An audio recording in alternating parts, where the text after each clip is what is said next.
Hi friends అందరికీ ఈరోజైతే కొత్త వీడియోతో మీ ముందుకైతే వచ్చేసినాను. ఈరోజైతే నేను ఇక్కడ చిర్లపల్లిలో ఉన్న ఒక ఫ్యాక్టరీకి అయితే వచ్చినాను. ఇక్కడ మనకు వాటర్ ప్లాంట్లో వాడే స్టీల్ ట్యాంక్స్ అయితే ఇక్కడ మ్యానుఫ్యాక్చరింగ్ అయితే అన్నమాట. అవి ఎలా రెడీ అయితే ఎలా ఉంటాయి మీకు చూపిస్తున్నాను చూడండి. ఫస్ట్ అయితే షీట్ కట్ చేసుకొని ఇలా రోల్ చేయడం జరుగుతుంది మిషన్ పైన. రోలింగ్ చేసిన తర్వాత ఇంకో మిషన్ పైకి తీసుకొని మనకి కింద బేస్ టాప్ అయితే ఇట్లా వెల్డింగ్ చేయడం జరుగుతుంది. అంతా మొత్తం కరెంట్ వెల్డింగ్ చేస్తున్నారు వీళ్ళైతే. ఇక్కడ మనకు చాలా వరకు వాటర్ ప్లాంట్లలో ఇలాంటి ట్యాంక్స్ అయితే చూస్తుంటాం మనం, స్టీల్ ట్యాంక్స్. ఈ ట్యాంక్స్ అయితే మనకు 500 లీటర్స్, 1000, 2000, 3000 లీటర్స్ అయితే దొరుకుతాయి. ఒక్కోసారి ట్యాంక్ అయితే రెడీ అయిన తర్వాతనైతే ట్యాంక్ని ఇలా స్టాండ్ పైన పెట్టేసి వాటర్ ఫిల్ చేస్తారు. ఎక్కడైనా లీకేజ్లు ఉన్నాయా లేవా అని చెక్ చేయడానికి.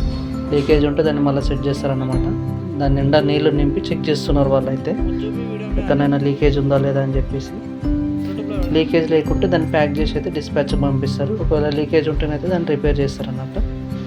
అయిపోయిన తర్వాతనైతే ఈ విధంగా అయితే ప్యాకింగ్ చేసి రీటైల్ స్టోర్స్లోకి వాటర్ ప్లాంట్స్ అవసరం ఉన్న వాళ్ళకైతే పంపించడం అయితే జరుగుతుంది. మీకు ఎవరికైనా ఇంట్రెస్ట్ ఉంటే మెసేజ్ చేయండి. Thank you. సబ్స్క్రైబ్.